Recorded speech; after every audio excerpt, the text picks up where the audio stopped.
Hello, good afternoon. How are you? Hello.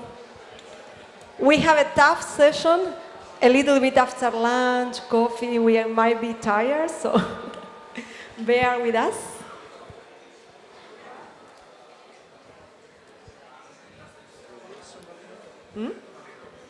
We already lost a speaker.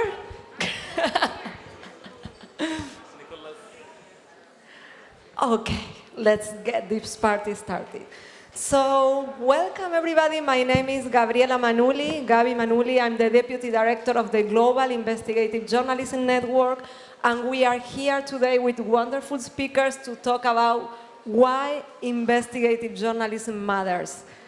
We are going to have a look at the role and impact of investigative journalists around the world.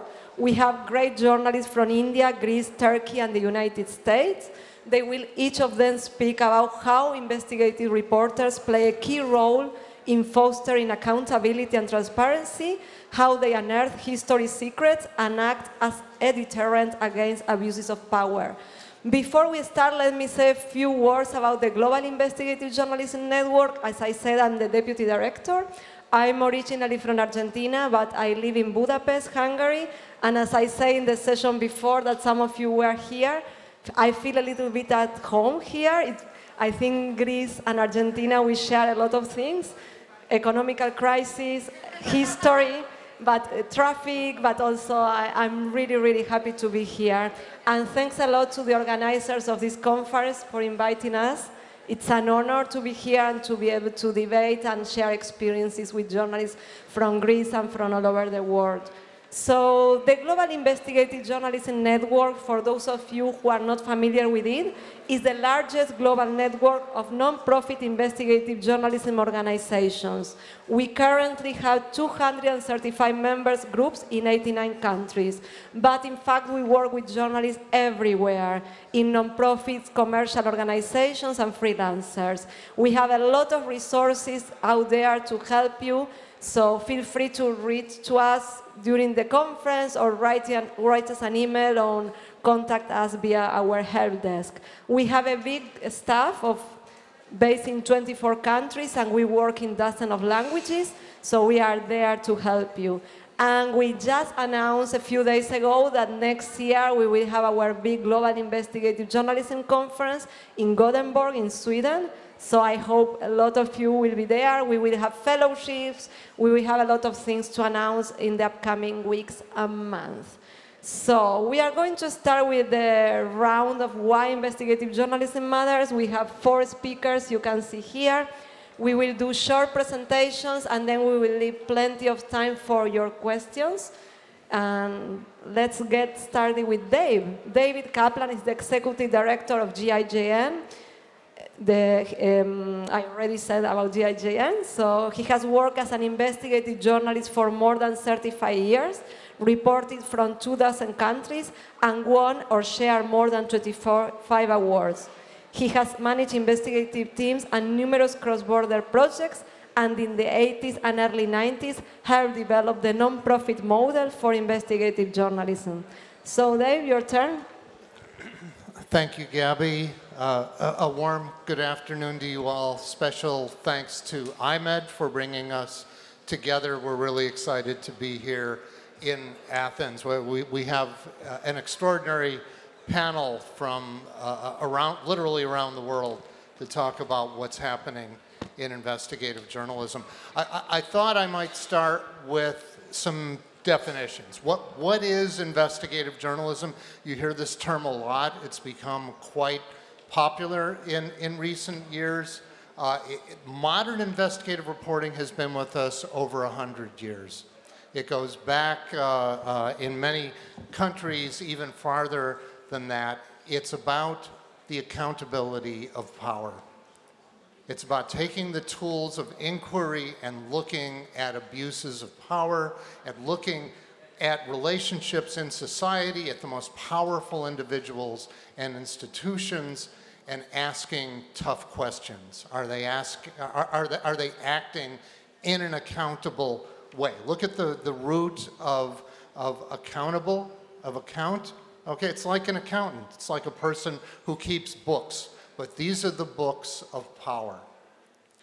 If you have a deficit, maybe you're in the red. If you have a surplus, maybe you're in the black. Well, that works in society too. If you have power in a given society, are you using it in a responsible, in an accountable way? Those are the key questions that we get to ask. Now look at the root of investigation. If you look in an English language dictionary, what does investigation mean? Look in a Webster's dictionary, for example. Investigation means systematic inquiry. That's what we're doing. We set out to look at something in a systematic way. It's not beat reporting. Beat reporting is something different. It's not crime reporting. Just because you're covering something criminal doesn't mean that you're doing an investigation. It could be on women's issues or consumer issues or businesses. It's more the state of mind. You're going about something in a systematic way. It involves a hypothesis. You form a theory like a good police investigator or a good prosecutor.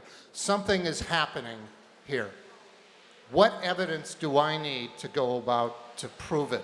And then you set about gathering that evidence. Sometimes the evidence doesn't mount up and you have to abandon it. It's one of the toughest parts of being an investigative reporter, but we do. And usually when we're looking in depth at such a detailed level, using data and documents and interviews and that systematic way of thinking, you come up with a great story. It may not be the one you start out with, but it usually ends up being worth publishing or broadcasting. And I think you'll hear that from all of our speakers. They're using this general methodology to go about it. Sometimes it's not called investigative reporting. Sometimes it's called enterprise reporting or depth reporting or accountability reporting.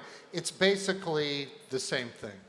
It's using a systematic approach to looking at how people with power in a given society are exercising that power, and it is absolutely fundamental. Today we have more journalists in more countries using more sophisticated tools than ever before, and it's extraordinary what's happened.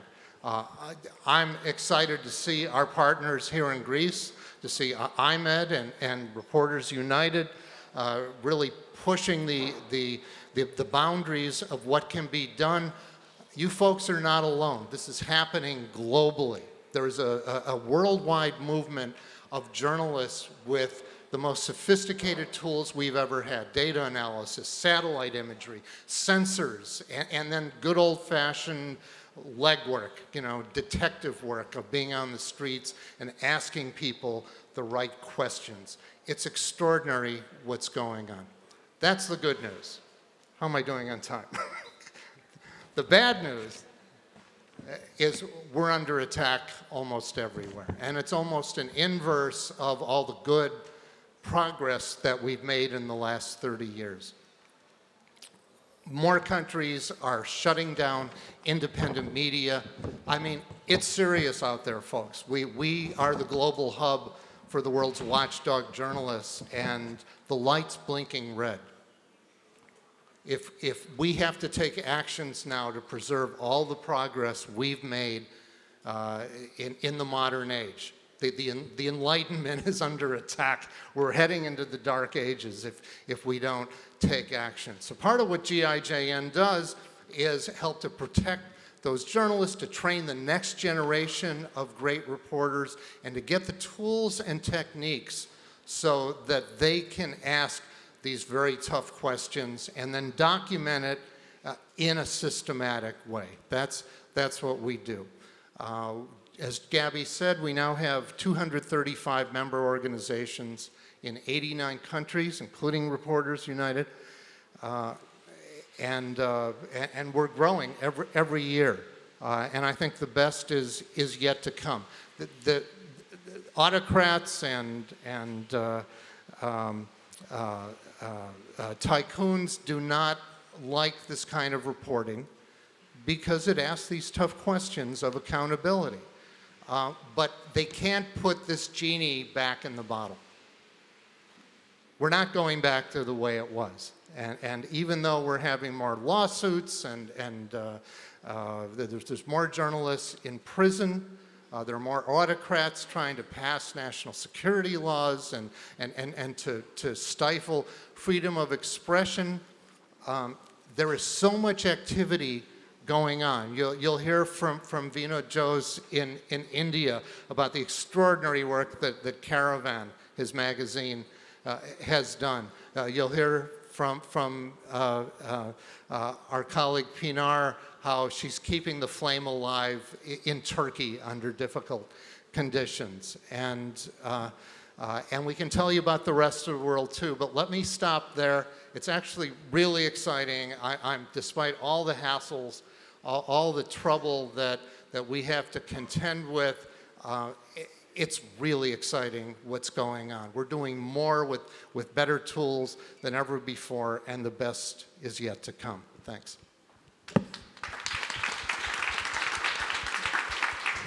Thank you, Dave. We have a few questions, but I will leave the questions for the end so we can listen to the next presentation. So we have our colleague Pinar Dag. She's a lecturer and co-founder and GIJN's Turkish editor.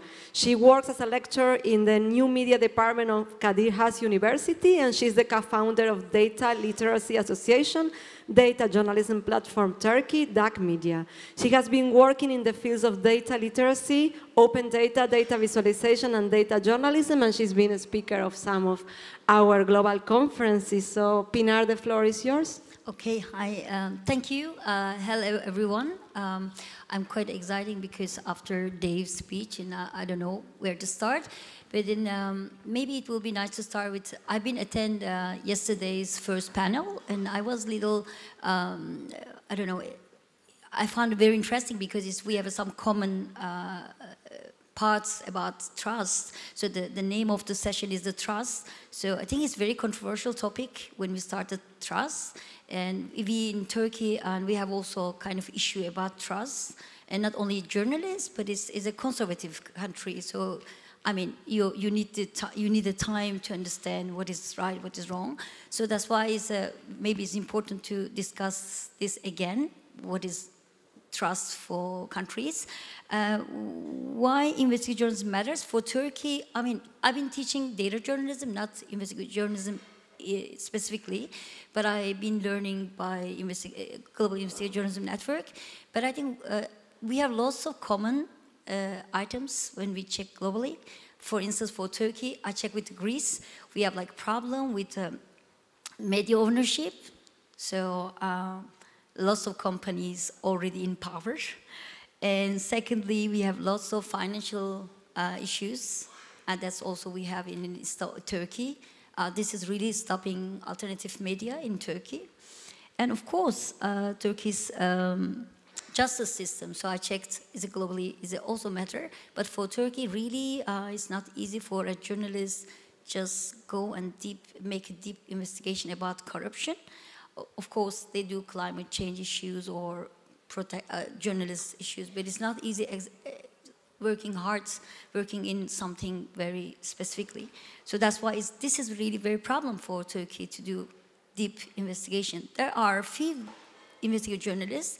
I just made interview with one of the journalists who covers really important story. He just asked me how I can protect myself because this is a very important story. I can't explain what the story is, but it's really matter for a journalist to be in a jail very easily. So it's a very, very important issue. But I have a few case studies, not case studies, but there's one article in GIJN, maybe you can go and read it. It says, why journalists in autocracies should report as if they are in a democracy. So in Turkey, we actually acting that we are in a democracy. If journalists they try to do journalism, they just say, okay, just act like you're in a democracy, because otherwise the system gets stuck. So this is what really good journalists try to do. They try to way to report. They try to way to make a journalism work.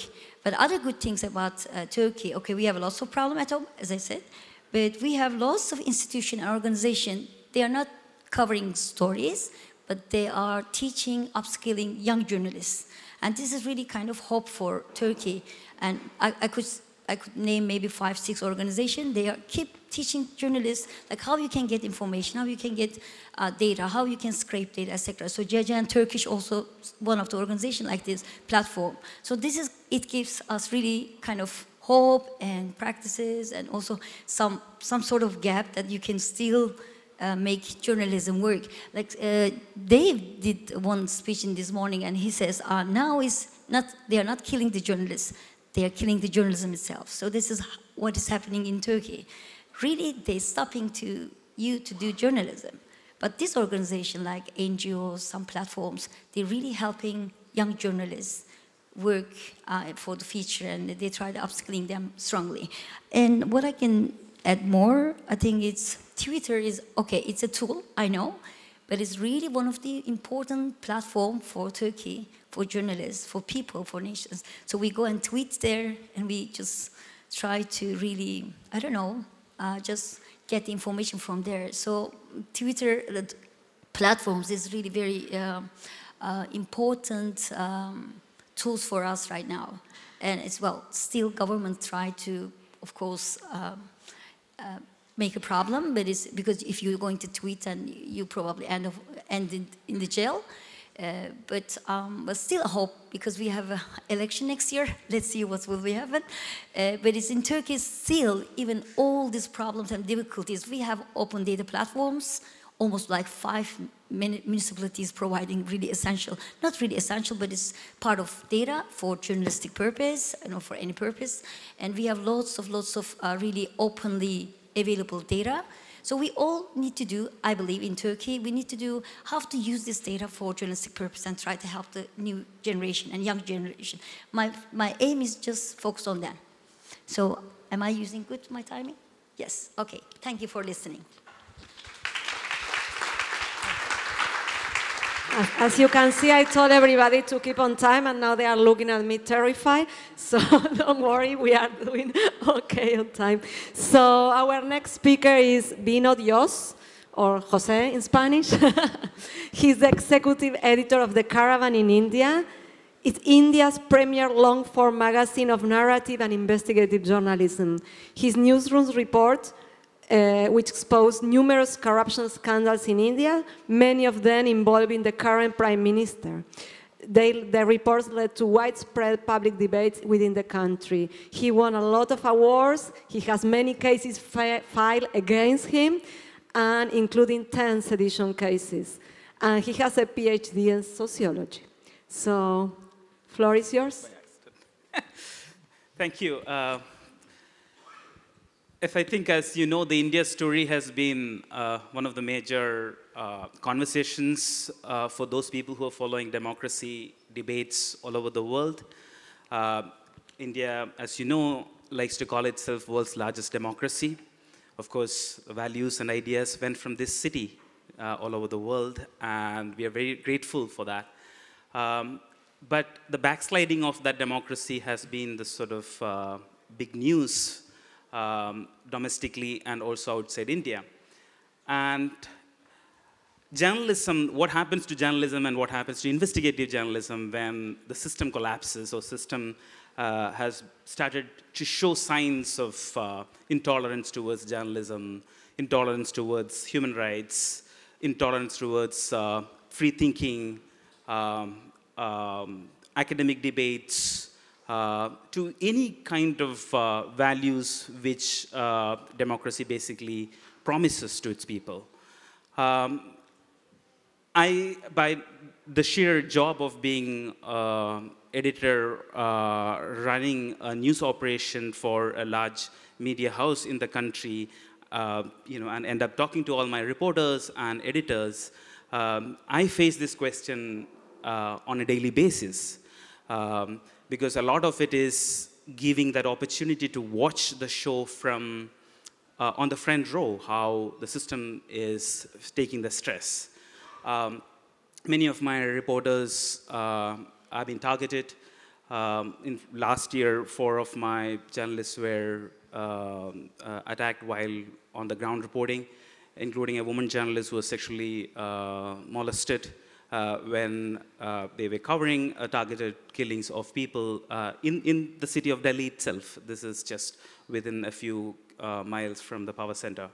And there are 10 sedition cases against me, and these are cases, sedition, as you know, let's say the British colonial government started imposing on the freedom fighters, and this is putting me in the league of people like me as journalists who are facing sedition cases in the league of Gandhi and Nehru, and we have never earned it as journalists, but suddenly we feel like we are being seditious with and for the state because we do investigative work. Now, why is it important, and what does it add up for us as individuals and for also the society? And I think as journalists, we sign up, when we decide to call ourselves journalists, and when we do journalism, we tend to have a value inside us to align with truth and justice. That's what brings us, and then as David was saying, to hold power accountable. There are all this additional build-up that you have based on some of this. And investigative journalists often tend to be these grasshoppers who get a sense, if they have the good source, if you have a good document that you lay your hands on, you get a sense of how the money moves, how political decisions get taken, what organized crime gets carried out by people who want to stay in power. And what do you do with that? You might risk yourself, and in countries like India, as you know, and many countries, we are witnessing this backsliding of democracy. Suddenly, the investigative journalists become the enemy of the state. And then that becomes a reason for the state to target you. The state can weaponize laws like sedition, as I just explained, or it can also put vigilante groups and people on the ground to target you. One of my good friends, she was editor of a regional language news organization, Gauri Lenkes. We have reported together, we have traveled together. She was shot and killed a few years ago. And just a few days before she was killed, we were talking and sharing this experience of how where the country is heading and what is the message that we are getting on a daily basis through social media and others. Of course, the work is dangerous in countries where probably accountability, people can get away with questions. And for me in Caravan, another story has also been when we started paying attention to the issues in judiciary, for example, because in democracies, different systems are operating with the assumption that other systems, other institutions will respond to the journalism that you do. And the corruption in judiciary, or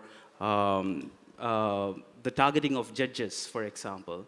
When Caravan started reporting some of it, we were also sort of facing, we were on the spot, and there were stories when the courts were asking, why journalists should not be booked in Official Secret Act and things like that. So I don't want to paint a very disappointing picture here.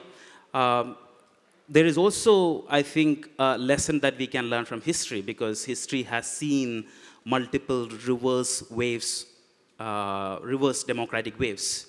As we know, it's not been very long the world has started actually debating and learning lessons from each of this. The first democratic wave from early 1800s to about till 1900, there were about 28 countries or so which called themselves democracies. Then there was a reverse wave with Mussolini and Hitler, and in Europe we've seen that.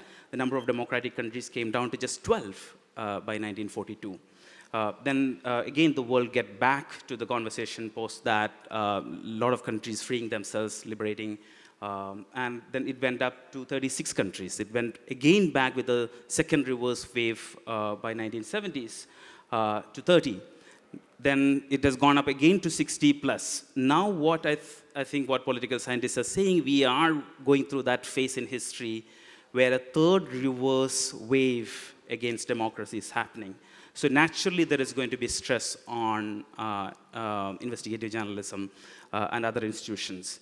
But the fact that we are all in it together should give us first the confidence of a camaraderie in many countries that we come from, that we want to build better societies for ourselves and for the future generations.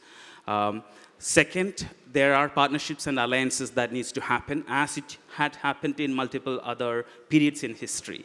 And that often are, if the bad guys have gone global with disinformation, if IT companies sitting in Russia can influence elections in the United States or some other countries, if the bad guys have gone global, the good guys should also try to go global in many sense. So there are reasons why I think organizations like GIJN validates and must play that historical role that in other times other organizations have played. So to conclude, basically, I think the India story has certainly taught a lesson for many people within the country and elsewhere not to take things for very granted. And a lot of right-wing, hardcore thinkers from the Hindu nationalist side want to take India to China way and the Russia way, and we can also see leaders from many other undemocratic, people who are against democracy as a system saying why should the Western world try to sort of speak democracy and think of freedom of press and rule of law, and these are foreign concepts and foreign imports, and why should we bring that in?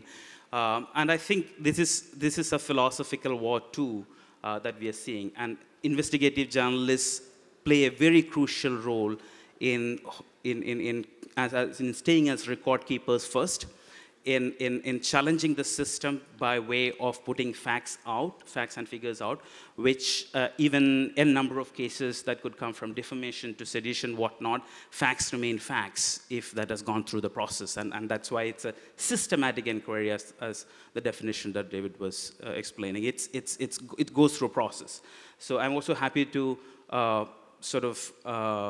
say that when we do investigative journalism, it might look that there is a lot of attack and risk, but a lot of young people I see are getting excited.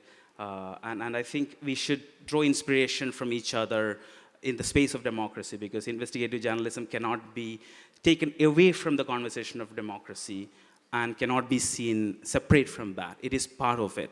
And alliance building is a very crucial aspect of doing good quality investigative journalism all over the world. Thank you. Thank you. Thank you very much. We have our last short presentation before questions. We have the local. So I'm sure a lot of you don't need introductions, but we have Nicholas Leontopoulos. He's a journalist and co-founder of Reporters United. He's here based in Athens. Reporters United is a center for investigative journalism and a network of reporters in Greece, and his organization is one of our GIJN members. So, go ahead. Thank you. Καλησπέρα σε όλους και όλες. Θα μιλήσω αγγλικά, που εκ των υστέρων μου φαίνεται λίγο βλακή, αφού είστε όλοι Έλληνες και δεδομένου και του επίπεδου των αγγλικών μου, αλλά θα μιλήσουμε αγγλικά ώστε να καταλαβαίνουν και οι συνομιλητές. So, I will speak in English. So where should I start? First of all, at Reporters United, we are very honored to be part of GIJN. Something David might not remember, many years ago, when there was no Reporters United, but with friends who are in the room, we were thinking about that and designing. It was back in 2014, which is like 5 years before Reporters United became a legal entity. We met in Washington, D.C., and I reached out to you because we were looking at GIJN as something, as a model for us. But first thing I have to say is that everybody, when they talk about journalism in Greece, they talk about the dark times we are going through. And this is right, of course. There was a journalist killed in 2021, and his murder, his assassination, even now has not been solved, and he's not the only one. And there is, of course, the well-known now in Greece RSF, Reporters Without Borders survey that ranks Greece in the 108th place, and a lot of things like that. But from my own subjective point of view, I see this as a good era for Greek journalism. And I will explain why. The dark times is a reality, but there is also a very new thing happening, and I think this is very good news. There is a new ecosystem of small independent organizations right now in Greece, I would say blossoming. I have made a note to name all of them in alphabetical order. I mean, anyway, there is Inside Story, there is The Manifold, there is Mir, there is Us, there is Solomon, yes, the last one. There are even organizations that are not exactly doing investigative reporting, but they are also very important ones for the journalism. They do, like the Press Project, which is also a very important case because they have created a big, wide community of crowdfunding. There is Omnia, so there are a lot of reasons to be optimistic about journalism at this moment in Greece. And actually, the story that I want to talk about, it's easy for the Greek audience because it has been an important story in the last year, and it's a story in which our organization was very much involved, is the story of the spyware scandal and the surveillance and the wiretaps and all that. And for me, this is very crucial because it's a moment where you have a huge story that is about democracy, it's about the state of law, it's about very important things. And it's very important to state that the story is there because small organizations like Reporters United and Inside Story and their journalists were the ones that reported on that. From Inside Story, it was our colleagues Tasos Teloglu and Elisa Triantafylou, and from Reporters United, it was also Thodoris Chondrogiannos. It's also interesting that with this ecosystem, we are competitors, because at one point we will go to the public and we will ask for their money. But at the same time, so far we've been cooperating quite well. We've been publishing things together, which Inside Story, it's very interesting that we are real competitors. I remember the day when they broke their first big story about a journalist that was being surveyed in Greece, that was Thanasis Koukakis. We had the same name for at least 2 months, but we couldn't publish because we couldn't find the documents to publish it. And of course, this was probably one of the worst days in our life because they published before us. And we published a few days later a different story on the same. But I think it's very interesting that you have, at this point in Greece, this momentum where journalists who are competing each other, at the same time they are fighting for something that is very common. So for context reasons and to explain a little bit to the people who are not in Greece, I will just give a few details about the spy story so that other people also understand what this is about. So like in bullet points, I will just say what we know about that and why this is a big story. 4 bullet points. One is we know that the Greek state, the Greek governments per year decide to survey, to wiretap the communications of around 15,000 people on the grounds of national security, which is an incredible number. I have to be precise that this is not about the current government. This has been happening with all the governments of right and left and center and whatever. We know that even the prosecutor that is embedded inside the Greek intelligence service, National Intelligence Service, does not know when they stamp the decision to spy on a person. Even the prosecutor that approves this decision does not know the name of the person that is being surveyed, so it could have been the Prime Minister, and does not know the reason for which the person is being surveyed. They only see on the paper something that says on grounds of national security. The third thing we know, and this has been the result of journalistic efforts and investigative journalism, we know that the state has been surveying journalists. First of all, we found out by a story of Εφημερίδα των Συντακτών that our colleague Stavros Malichoudis of Solomon was being surveyed. Then in April, Inside Story revealed that another journalist, Thanasis Koukakis, was being surveyed with the illegal spyware software Predator. But at that point, we could not know if the government had something to do with that. 5 days later, we revealed, based on state documents, that the Greek government was surveying on Thanasis Koukakis.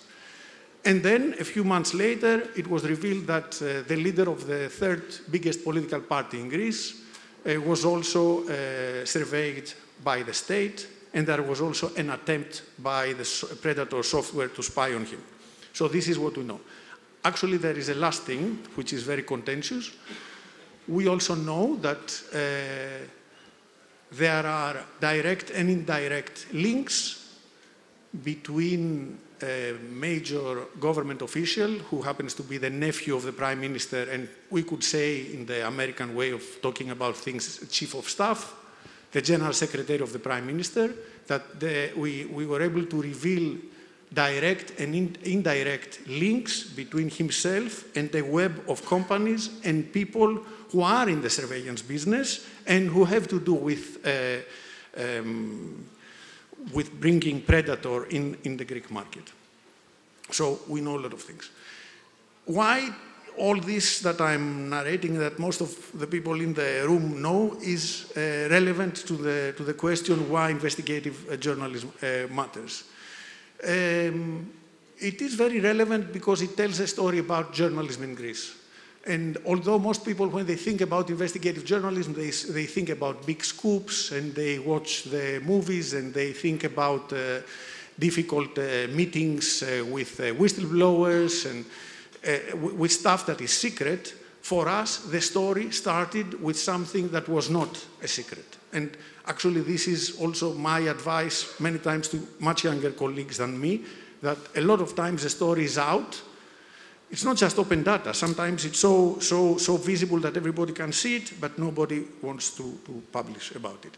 So I'll present a very basic timeline of things. This is about time, eh? Okay. Very basic timeline of things which shows why what happened is really relevant.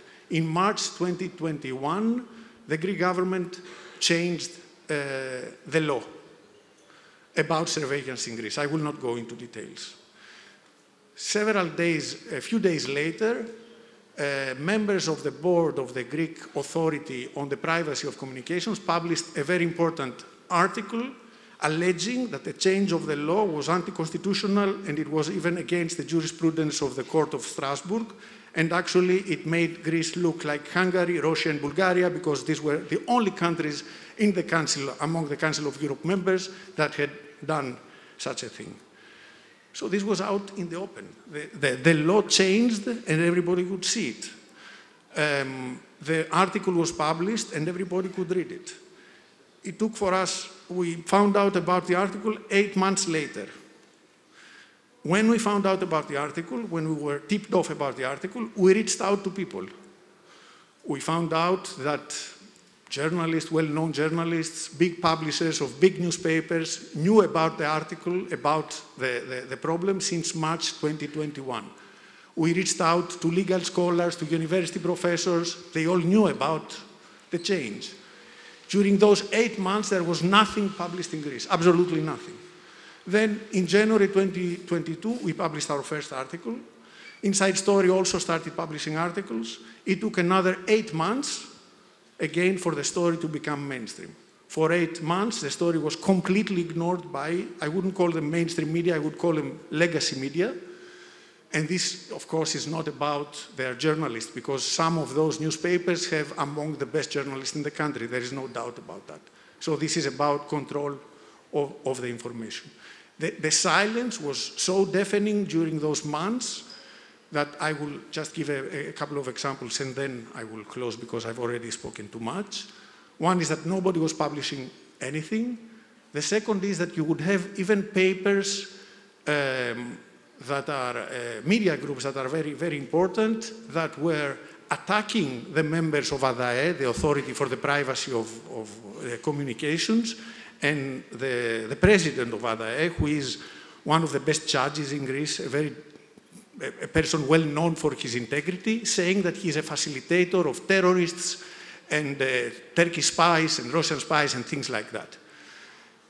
There were even events where big newspapers, and I will cite the example of Kathimerini, were not publishing anything for 8 months. At one point, they published a small news item, not investigating the case, but just citing that there was an investigation about a journalist being surveyed. It was published on the print edition. Next day, the article disappeared from the website. So this is the landscape in which the story was evolving, etc. And last but not least, to make a little bit of publicity for us, because of our stories, we are facing now a double legal challenge. One is we have received 4 slaps for this story. 2 is that we have been sued by the nephew of the Prime Minister, who also happened to be his General Secretary of the government, and who resigned in part because of our story. We are sued for libel, for something that is around 400,000 euros. And the third thing is that instead of the prosecutor in Greece opening a real investigation about what is happening with the wiretaps in Greece, there is an investigation by a top prosecutor in the country about why the story was leaked in the press. And this is an investigation targeting directly our organization, because it was Reporters United that, based on state documents, published the information that Thanasis Koukakis was being surveyed by the state. And of course, we can talk more with questions and everything. Thank you.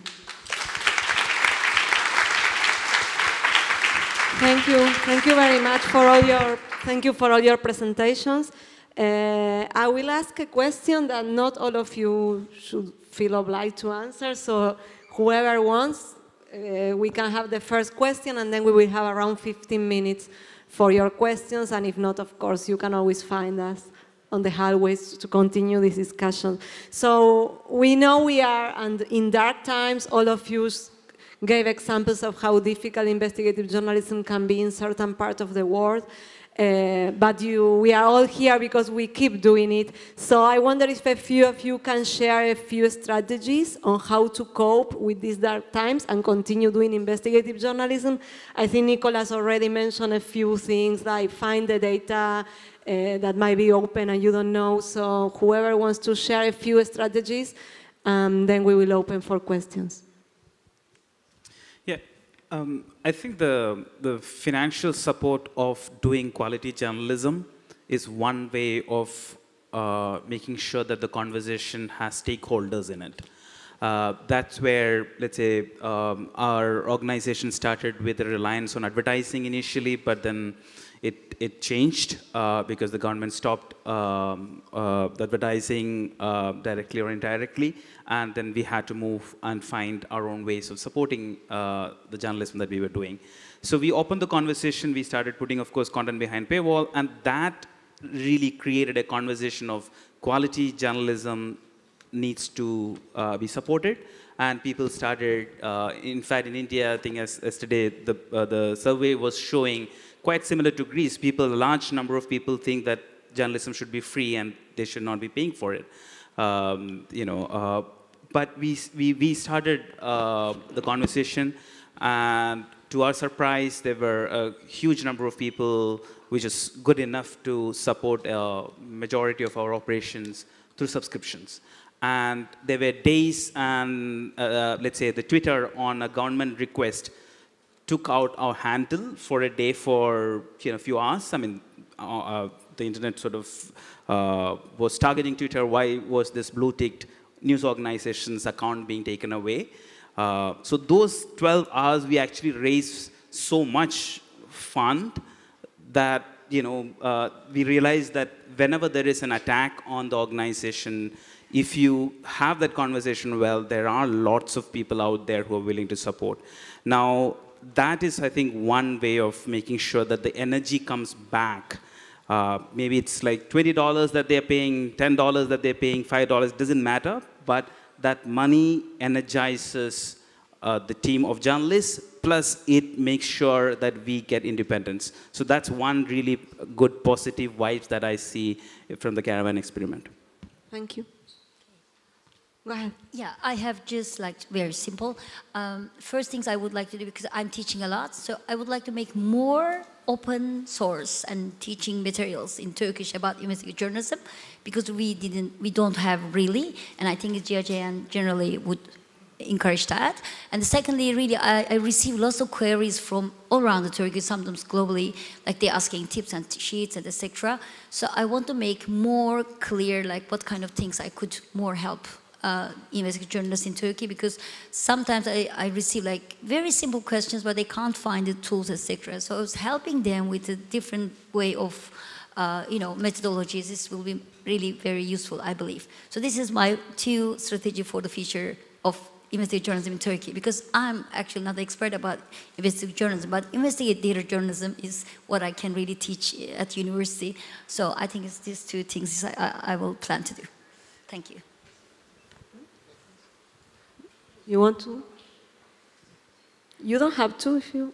We can always open for the floor. Well, no, I got a lot to say, but I thought Nicholas would want to give a Greek perspective. I don't have a technical tip, but I was thinking about that when we started, about the definition of investigative journalism, and among Greek colleagues we were always saying that when you translate that into Greek, I don't like so much the definition, because it's like this is a special genre of journalism, and in some ways I think all journalism is about researching and reporting, etc. In Greece we have the word reportage, which is about reporting. The reason I'm saying all that is because something that I see a lot happening in good investigative journalism is, as I said in the beginning, that the stories are out there and they're very visible, and there is this silence that sometimes nobody wants to see at the story, even if the story is there.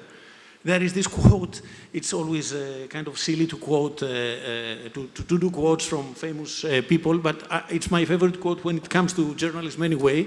There is a quote from a French cinematographer, Robert Bresson, that has nothing to do with journalism, but for me applies totally in journalism, who says that my job is to make more visible what without me might never become visible. So that's my tip. I think we're in a time of transition. So our models are changing, our tools and techniques are changing, we're creating new networks, we're creating new ways to think about media. All that is really good. Those are some of our best friends in pushing forward. In these new models, it's fantastic to come to Greece and see this new ecosystem emerging of Reporters United and Inside Story and Solomon. I think this is just the beginning. I would encourage all of you to support these new groups, to give them even 10 euros if you can, and show, as Vinod said in India, you create communities of support. It matters. One person does make a difference. What IMED is doing with its incubation chamber, you need to put that on steroids. You need to take that to the next level and transform the Greek news media so those stories are not quiet anymore. Greece's future depends on watchdog accountability reporting. There's so much that's important here. Shipping and trade and agriculture and the EU and your standard of living and smuggling and underground economies and the stories are everywhere here. Someone's got to tell them, and it's our job to empower these groups to chart the next stage in journalism. It's going to happen. Thank you there. I think we made a good job. Probably at least one person is considering now starting investigative journalism career, so our job is done. We have around 10 minutes for questions from the audience. So who wants to go first? We have a lot of questions, if not here, but anybody? A room full of journalists and no question. I don't believe it. I told you after lunch. We can ask questions, Gabby. I'm sure there is a question, no? This is the I've been moderating sessions for 10 years. This is the first time it happened. So, Dave, do you have a question? Actually, I don't, but I'll think of one. Well, actually, yes. I rush all these people to make their presentation short, so I need a question. I would like to ask regarding the network, your network, how do you protect journalists who are in danger because of their investigative reporting?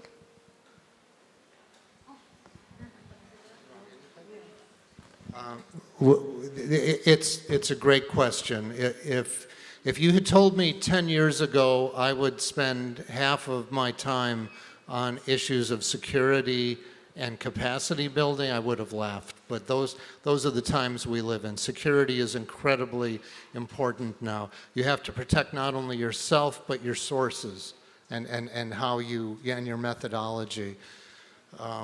There are a lot of ways to do that. We have a whole section of our site on digital and physical security.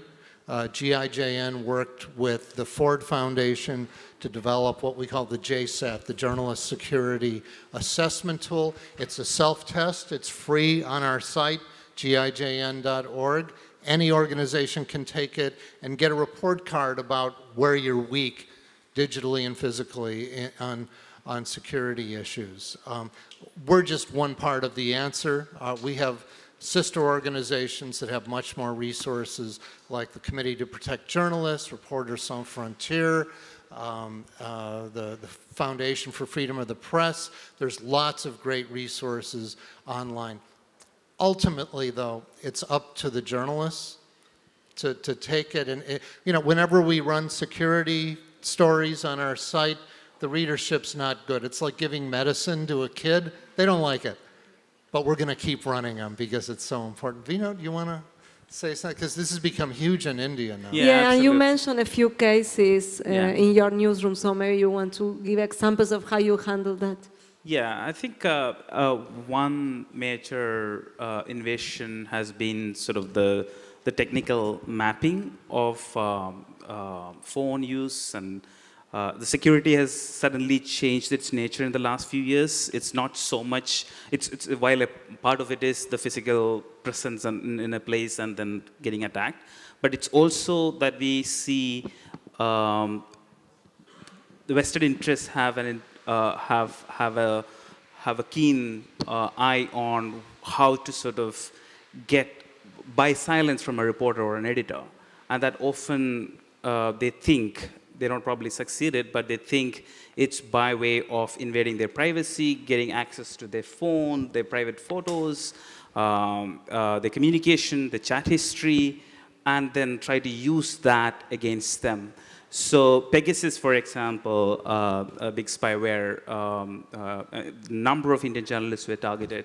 You know, and we have Caravan itself has broken stories on prison rights activists where emails have been planted into the computers by the security agencies, which says that this particular human rights lawyer had plans to assassinate the prime minister. And based on that, then you go and arrest that person, and then 20 other human rights lawyers. And this kind of new attacks, we are waking up to that, and I think there's been a certain kind of protocols, and fortunately, at least until now, some of us who try to practice some of it keep changing phones or making sure that you're not opening some messages which are unsure of, or having certain security disciplines. These are new tools and disciplines that we have tried to sort of practice in the last 4 or 5 years. It is actually not that long. Maybe it has been around, but we are waking up to that. I think many of the organizations are doing it, and as David was saying, this is the metaphor, I think it's the apt one.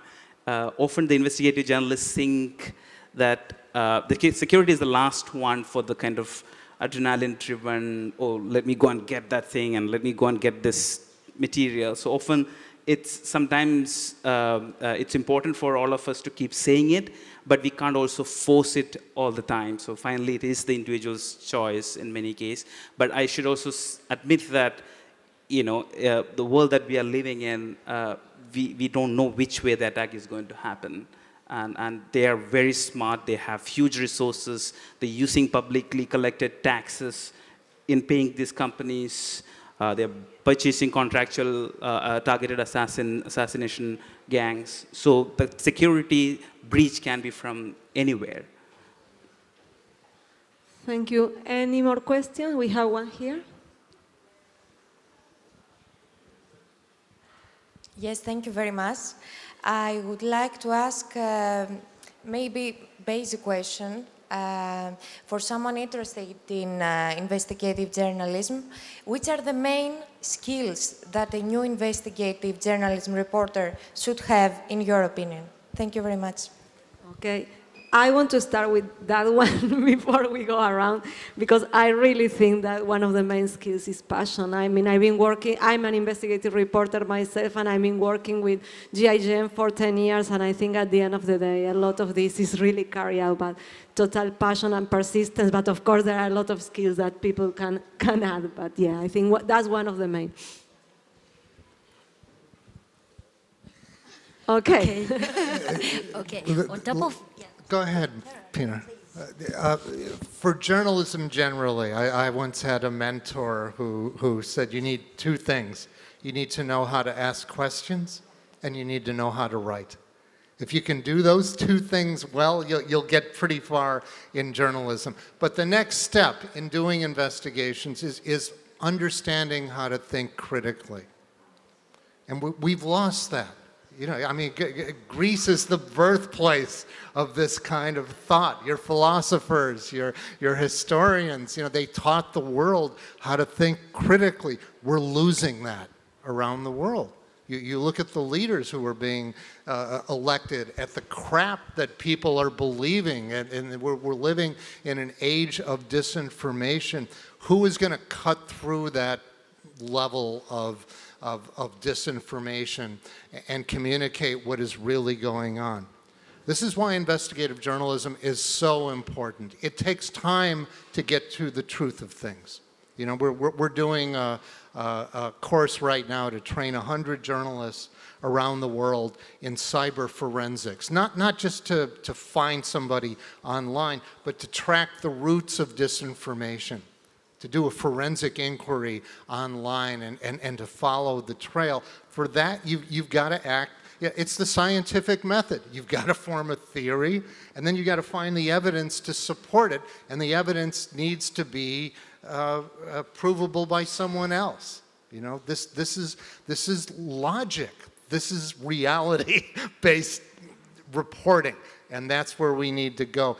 As Nicholas said, investigative journalism is just really good reporting. It's more time, it's more interviews, it's more data, more documents, but it's still journalism. And you see the passion there, right?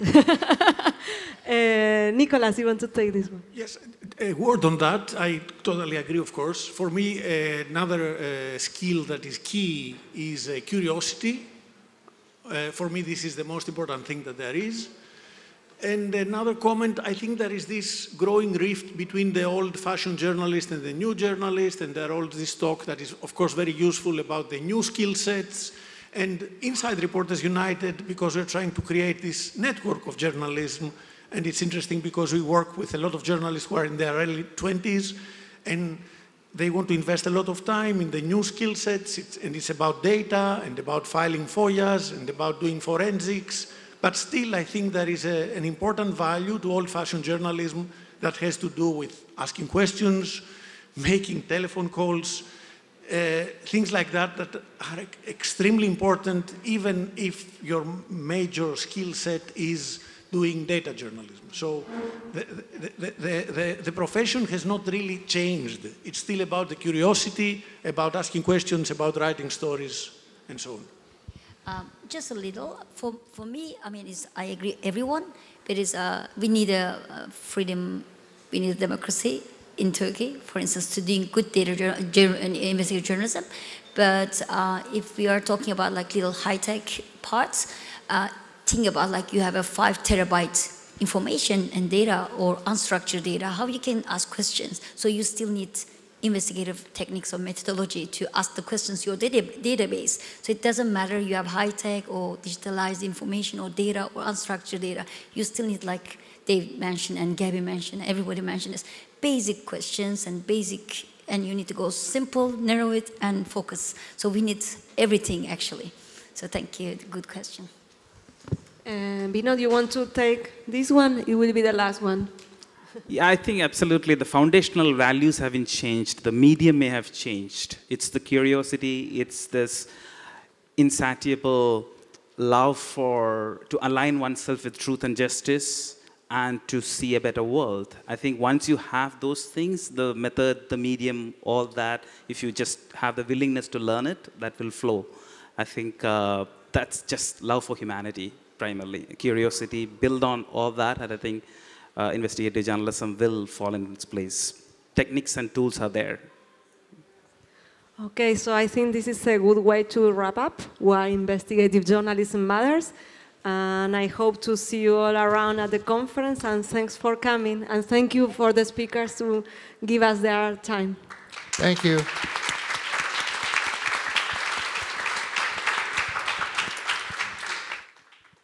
Thank you, Gabby.